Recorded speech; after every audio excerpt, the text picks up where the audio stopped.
我们都会死在这里。是啊，妹妹，龙儿，她那里有毒。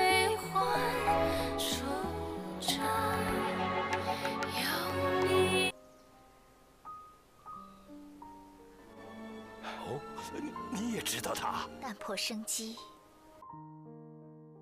Halo, selamat datang di Aksa Movie 21. Semoga kalian dalam keadaan sehat dan dimudahkan segala urusannya. Kali ini saya akan merangkum part 11 dari serial Condor Heroes, di mana part ini adalah saat-saat yang sangat mengharukan. Agar tidak berlama-lama, kita langsung ke ceritanya. Tangan Leng Po mencengkram kaki Limo Chow hingga dia tetap terkena bunga cinta, walau sang murid mati dikorbankan olehnya. Melihat Bu bersaudara dan yang lainnya akan menyerangnya, ia pun segera kabur dari sana. Seluruh rombongan menemui majikan lembah putus cinta yang baru, si nenek kejam Qiu Qianqi. Yoko meminta ia membebaskan rombongan biksu India, tetapi Qiu Qianqi menolaknya. Qiu Qianqi menyadari bahwa biksu Cien adalah kakaknya, ketua partai tapak besi Qiu Qianjin. Qiu Qianqi memaksa Cien menyerang Oeyong untuk membalaskan dendam atas kematian kakak pertama mereka. Kue Hu maju mengatakan kenapa dia tidak datang sendiri menyerang ibunya untuk membalaskan dendam, tapi malah memaksa kakaknya yang telah menjadi biksu.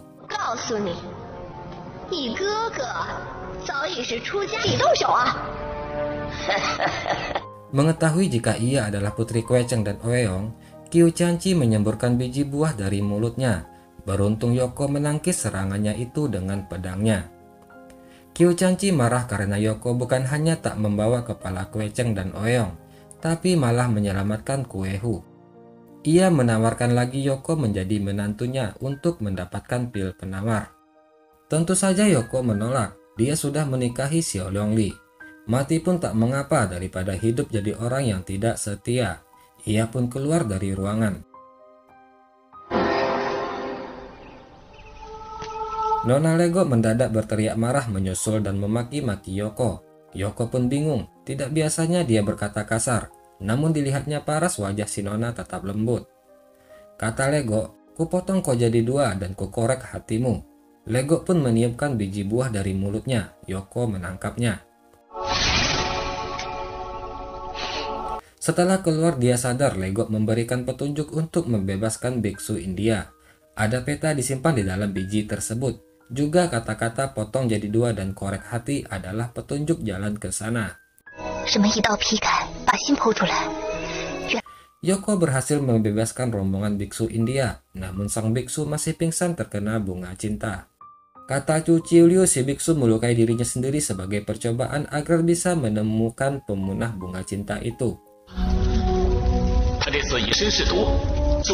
Di tempat lain, Qiu Qianqi terus mengompori Cien agar mau membalas dendam, mengingatkan bagaimana saudara mereka mati tak berbentuk setelah jatuh dari gunung tapak besi.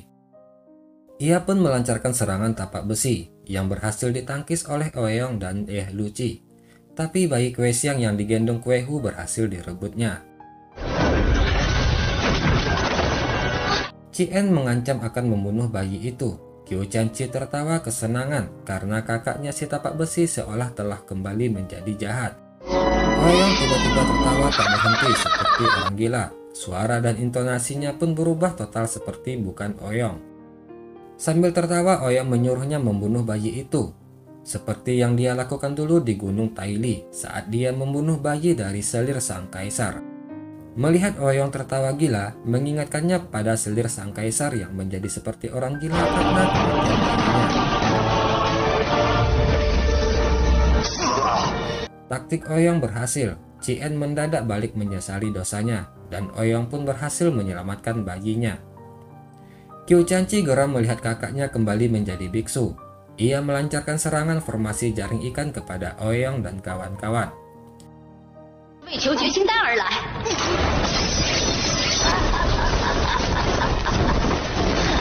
Di tempat lain, Lego mendengarkan Kong Sung Tit dan Limo Chow merencanakan sesuatu.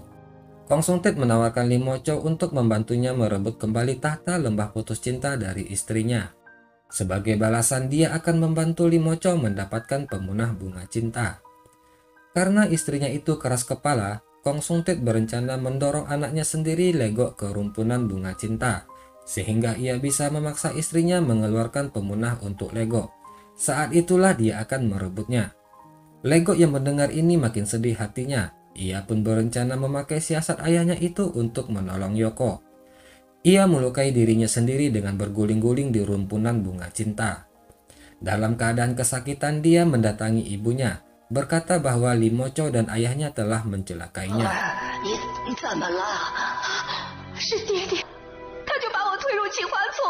Sementara itu di tempat lain biksu India akhirnya terbangun dari komanya selama 3 hari.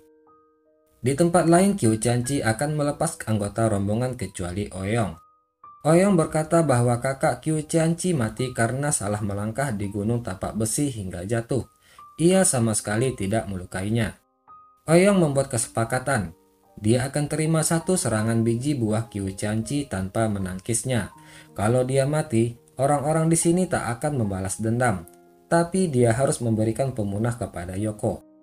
Qiu Qianqi pun melancarkan biji bunga dari mulutnya. Ouyang memperlambat laju biji buah itu dan berhasil menangkapnya dengan mulutnya.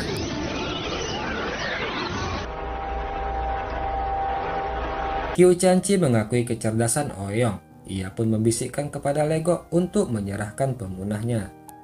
Biksu Iteng mendengar bahwa si nenek Qiu Qianqi membisikkan putrinya untuk memberikan penawar palsu kepada Ouyang. Legok pun memberikan pemunah kepada Ouyang, tapi tiba-tiba Kong Sung Tit merebutnya. Di saat yang sama, Yoko dan Nona Lung datang dan pertarungan pun terjadi di sana. Di tempat lain, rombongan biksu India berpapasan dengan Lim Mo Chou. Bu Samtong dan Chu Chiu Liu pun menyerangnya. Lim Mo Chou menyerang dengan jarum beracunnya. Mereka menghindar dan akhirnya serangan itu mengenai biksu India di belakang mereka.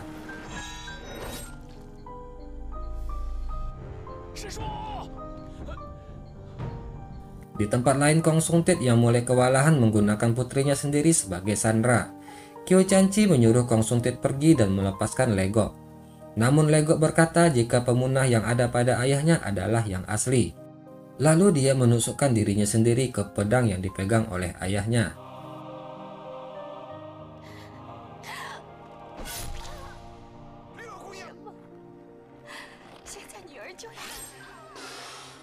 Semua terkejut. Qiu Qianqi pun terlompat dari kursinya. Kong Sung Tit pun kabur dari sana. Para pendekar iba melihat si nona yang malang itu. Dengan geram mereka mengejar Kong Sung Tit. Yoko memeluk Legok yang sekarat. Sebelum meninggal, dia meminta maaf tidak bisa mendapatkan penawar. Dia meminta Yoko segera mengejar ayahnya.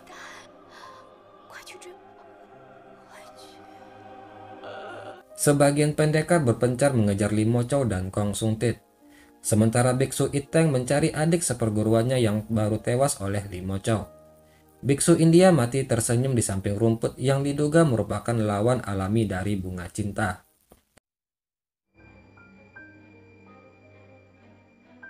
Kong Sung Tit berhasil melarikan diri ke sebuah dataran sempit. Dataran sempit itu dipisahkan jurang yang amat dalam. Tanpa pikir panjang, Tia Eng melompat dengan senjata talinya. Tetapi tali itu putus dipotong pedang Kong Sung Tit. Tia Eng hampir jatuh ke jurang. Beruntung Yoko menyelamatkannya. Lung Er mencoba meminta penawar dengan sopan kepada Kong Sung Tit. Namun tentu saja Kong Sung Tit tidak mau memberikannya. Sehingga duel antara mereka pun terjadi. Kong Sung Tit yang terdesak hampir jatuh ke jurang. Xiao Long Li menangkapnya dengan selendangnya dan memintanya melemparkan pemunah.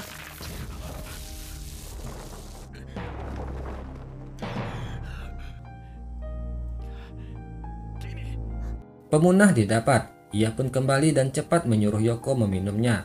Tetapi sebaliknya Yoko tak memperdulikan pemunah. Malah dia khawatir melihat muka Lung Er yang pucat pasi menghabiskan tenaga melawan Kong Sung Tit. Hal ini membuatnya emosi. Katanya kalau kau mati tak ada gunanya pemunah. Tak ada gunanya aku hidup. Ia membuang pemunah itu ke jurang. Xiao Long Li yang kaget jatuh kelelahan dalam pelukan Yoko.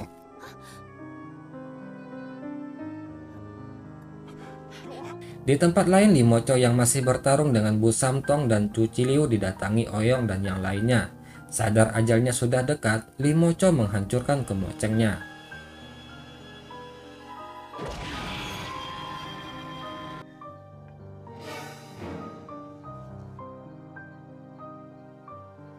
Tiba-tiba kebakaran di pemukiman lembah putus cinta mengalihkan perhatian mereka. Rupanya Qiu Qianqi memerintahkan pengikutnya membakar semua bangunan peninggalan leluhur Kong Sung Tit.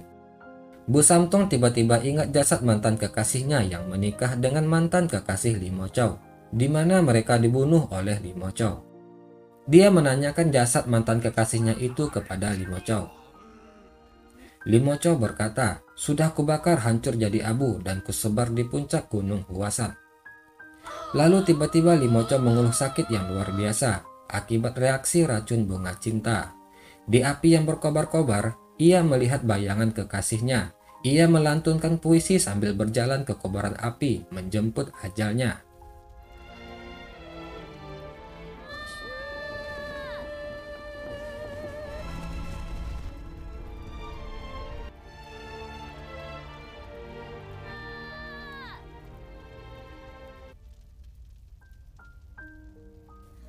Usai menyaksikan kematian tragis Li Mo Chao, para pendekar mendengar suara tawa Qiu Qianqi yang duduk di atas sebuah tebing. Ouyang menduga ia hanya berpura-pura tertawa gila untuk memancing suaminya datang. Benar saja, Kong Sung Tit datang. Duel antara dua suami istri yang kejam itu pun terjadi. Rupanya Qiu Qianqi meminta pelayan membawanya ke situ dan menyiapkan jebakan lubang untuk Kong Sung Tit. Saat Kong Sung Tit jatuh ke lubang, ia sempat menarik kursi istrinya untuk memanjat balik. Tetapi keduanya malah jatuh bersama ke dalam lubang yang dalam tersebut.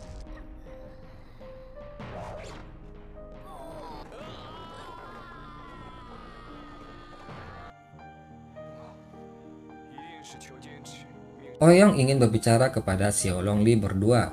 Yoko khawatir istrinya kabur lagi seperti yang terjadi setelah berbicara kepada Ouyang. Ouyang berkata, "Jangan takut, kalian sudah menjadi suami istri. Aku tak akan membujuknya untuk meninggalkanmu." Ouyang meminta maaf kepada Lung Er atas kelakuan Kue Hu yang menyusahkan mereka. Dia meminta Lung Er untuk membujuk Yoko untuk mencoba memakan rumput yang ditemukan biksu India. Xiaolong Li melamun sambil berpikir, "Suamiku rela mati demi aku. Tapi aku ingin ia tetap hidup demi aku." Baiklah, itulah rangkuman dari part 11. Tunggu kelanjutannya di video berikutnya. Akhir kata saya ucapkan terima kasih dan Assalamualaikum warahmatullahi wabarakatuh.